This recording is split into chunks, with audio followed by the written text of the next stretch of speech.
अक्सर हमारी जिंदगी के धुंधलके में हमें खुदा की वफादारी और उसके वादों की ताकत सबसे ज्यादा वाज़ेह नजर आती है। जब हम बाइबल के इस शानदार सफर को जारी रखते हैं तो हम याकूब को उसके आखिरी अयाम में पाते हैं। अपने तवील सफर के इख्तिताम के करीब वो अपने खानदान के साथ मिस्र में आबाद हो गया। इसे गोशिन की सरजमीन में अमन और खुशहाली मिली, जो यूसुफ के इक्तदार में आने में खुदा की रहनुमाई का बराह रास्त नतीजा था। लेकिन जबकि याकूब इस बरकत के मौसम से लुत्फ अंदोज हो रहा है, इसका दिल अबदियत की तरफ माइल हो रहा है।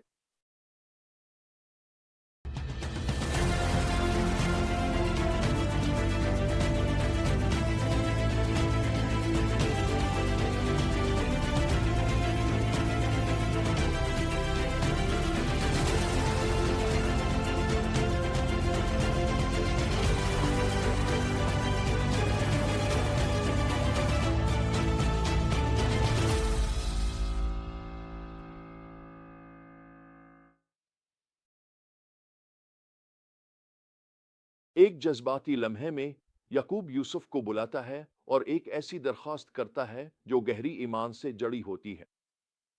अगरचे मिस्र ने इसे सहारा दिया है, लेकिन याकूब इस सरजमीन में आराम पाने की तमन्ना रखता है जो खुदा ने इसके बाप दादा से वादा की थी। ये उम्र और रूहानी पुख्तगी के साथ आने वाले नुक्ता नज़र की एक खूबसूरत तस्वीर है।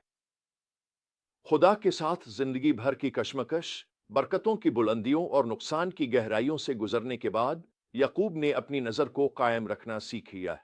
इस पर जो नज़र नहीं आता, वो समझता है कि हकीकी वदाशदा ज़मीन कोई ज़मीनी जोग्राफिया का टुकड़ा नहीं, बल्कि कादिर मुतलक की हुजूरी में एक अबदी ठिकाना है।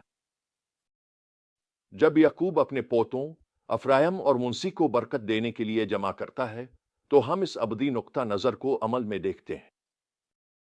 ईमान के एक हैरान कुन अमल में याकूब लड़कों को अपने बेटे करार देता है।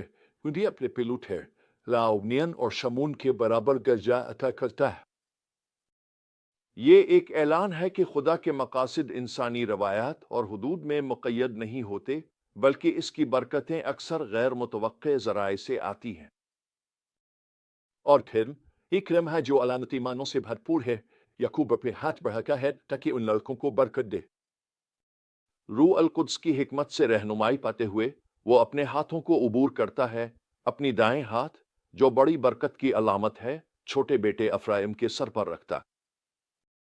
जब यूसुफ उसे दुरुस्त करने की कोशिश करता है तो याकूब इसरार करता है, मैं जानता हूं मेरे बेटे, मैं जानता हूं। याकूब के लिए ये महज एक रस्म नहीं बल्कि एक पेशीन गोई पर मबनी अमल है, जो उसकी अपनी कहानी में खुदा के पुरस्रार तरीकों की बाज़गश्त है। बार बार खुदा ने बड़े के बजाय छोटे को चुना, जो बज़ाहिर कमजोर था। जाहिर के बजाय इसहाक को इस्माइल पर, याकूब को असो पर। वो कौन था जो कादिर मुतलक खुदा के तरीकों पर सवाल उठाता? जब मैं इस कहानी पर गौर करता हूं तो पीछे दहाइयों पर मुहित ईमान के सफर के बारे में सोचने से नहीं रोक सकता। याकूब की तरह मैंने भी अपनी जिंदगी में खुदा के हाथ को काम करते देखा है, रहनुमाई और फराहमी करते हुए इन तरीकों से जो मैंने कभी सोचे भी ना थे जब मैंने पहली बार खुद को इसके सुपुर्द किया। एक नौजवान के तौर पर अपनी जिंदगी मसीह के हवाले की थी। ऐसे अदवार आए जब बेहद खुशी और बरकतें मिले, ऐसे लम्हात जब मैं खुदा की नेमतों की फरावानी पर हैरान रह गया। मैं इन बेशुमार जिंदगियां याद करता हूं जो मैंने इंजील की ताकत से बदलती देखी हैं और कौमों तक खुशखबरी पहुंचाने का जो एजाज मुझे मिला। लेकिन ऐसे अदवार भी आए जब गहरा नुकसान और दिल शिकस्तगी हुई, वो लम्हात जब खुदा के मकासद पोशीदा लगे और उसके वादे दौर महसूस हुए। इन वक्तों में मुझे याकूब की तरह यह सीखना पड़ा कि नजर न आने वाले पर भरोसा करूं, इस उम्मीद से वाबस्ता रहूं जो मेरी समझ से बालातर है। और अब अपनी जिंदगी की शाम में मैं पीछे मुड़कर देख सकता हूं और पूरी वजाहत के साथ खुदा की वफादारी को हर हाल में पहचान सकता हूं।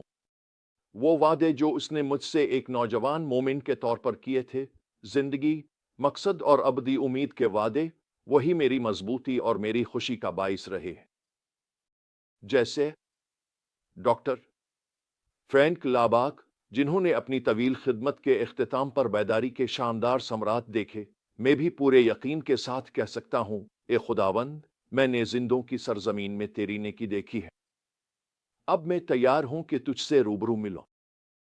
یہی وہ نقطہ نظر ہے جو یعقوب اپنی آخری دنوں میں ہمارے لیے پیش کرتا ہے، ایک ایسا نظریہ جو خدا کی وفاداری، اس کے وعدوں کی طاقت اور ابدیت کی امید پر مبنی ہے۔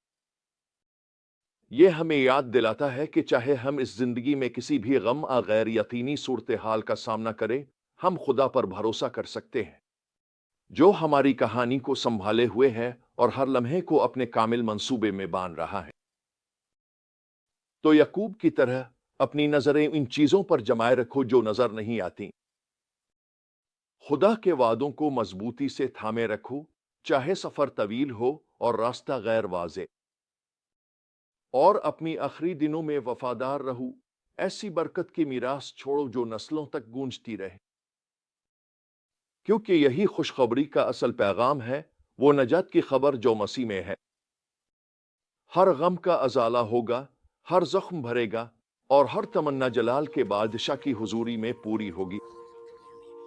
اس امید کو اپنی روح کا سہارا بننے دو، اسے وہ روشنی بننے دو جس کے سہارے تم چلتے ہو، یہاں تک کہ وہ دن آ جائے جب تم اسے روبرو دیکھو۔